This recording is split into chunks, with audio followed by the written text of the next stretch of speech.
Bom, terceiro ano, continuando a nossa aula sobre o homem e o ambiente, agora vamos falar sobre poluição, né? Poluição corresponde aí à contaminação do ar, da água e do solo com quantidades indesejáveis de materiais ou energia. Os poluentes, eles podem ser primários ou secundários. Os primários são aqueles gerados diretamente por uma fonte que produz esses componentes, esses poluentes. E nós temos aí como exemplo a queima de combustíveis fósseis, que gera aí dióxido de enxofre e o dióxido de nitrogênio, por exemplo. Podemos citar também o dióxido de carbono, né? E os secundários são formados pela reação de poluentes primários com outros componentes do ambiente, como por exemplo a formação de ácido sulfúrico, resultante de reações químicas entre o dióxido de enxofre e a água, né? E isso é aí, esse ácido, né, é um dos que precipitam naquele fenômeno chamado chuva ácida, né? Não é nem um pouco interessante.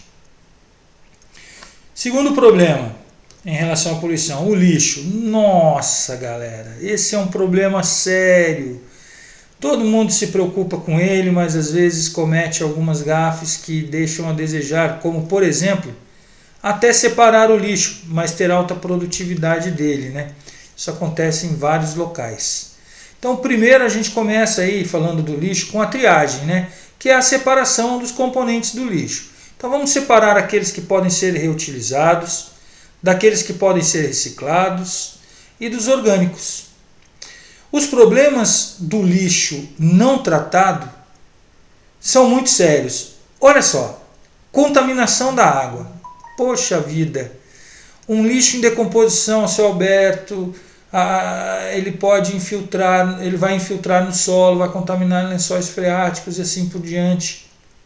Infecções hospitalares, imagina que absurdo a proliferação de animais, né, que podem visitar ambientes com acúmulo de lixo e tal, e frequentar hospitais também, como por exemplo formigas, né? A contaminação nuclear, nossa, isso aí é um problema gravíssimo, né? O lixo nuclear precisa ter um olhar mais específico para o problema, pois tem a questão do tempo de meia-vida aí, né? Dos elementos radioativos, e a geração de gás metano por fruto de decomposição, né? Que vai para o ar e é um dos gases estufa. Continuando. As tecnologias de redução do impacto ambiental. Vamos lá. Principais tecnologias para a redução da poluição. Primeiro, no caso do ar. Filtros de ar e conversores catalíticos de veículos. Acho que o filtro de ar já fica muito claro. Os conversores catalíticos de veículos, eles diminuem a emissão de gases poluentes, né? E fontes alternativas de energia, como por exemplo a utilização de energia elétrica para movimentar veículos.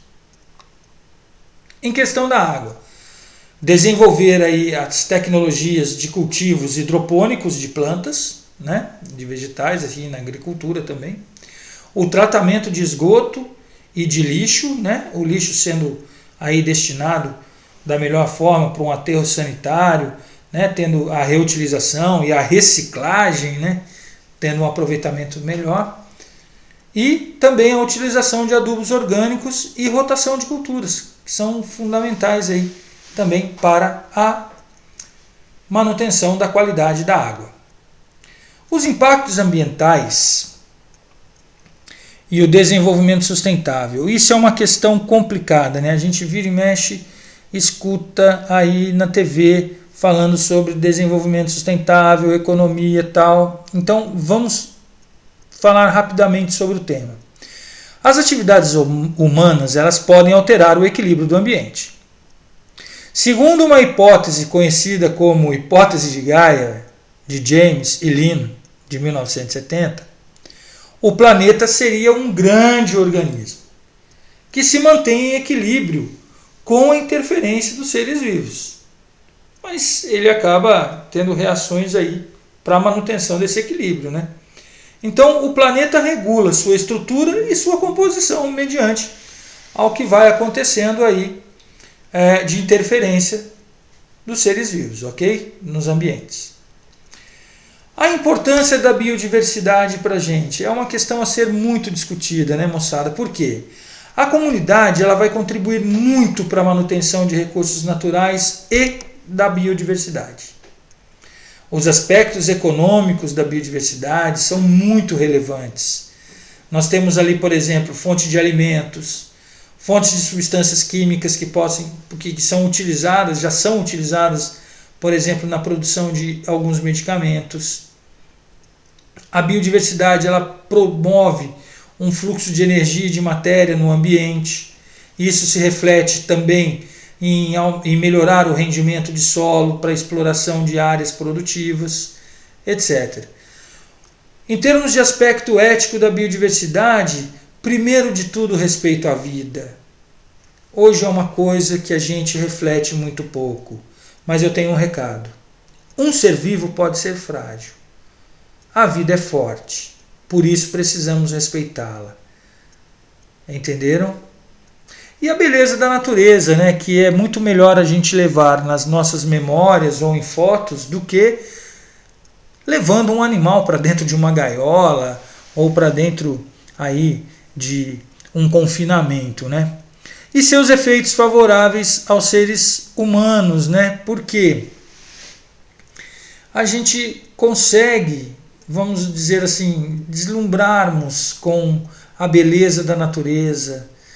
Esses efeitos favoráveis, eles vêm aí com o fluxo de matéria e de energia acontecendo e mantendo a produtividade de solo, a renovação de mananciais, de cursos d'água. Então, existem vários benefícios aí em se preservar a biodiversidade. Desenvolvimento sustentável. Chegamos aí ao ponto que economia e exploração ambiental se chocam um pouco em alguns países, né? Por quê? O que seria o desenvolvimento sustentável? Vamos começar por aí.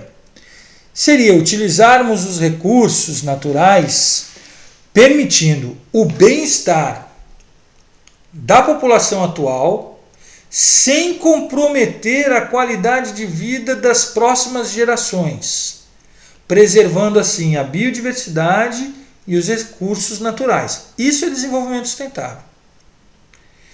A garantia de subsistência das populações tradicionais, promovendo as socio e economicamente. Isso é o fruto que a gente colhe de ter um desenvolvimento sustentável.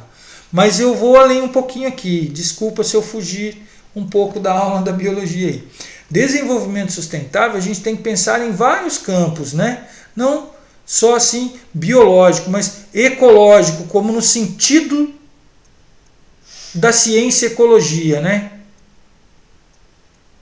Que é a ciência que estuda as interações dos seres vivos entre si e deles com o ambiente. Isso inclui também esfera social, econômica, biológica, esfera bioquímica e assim por diante.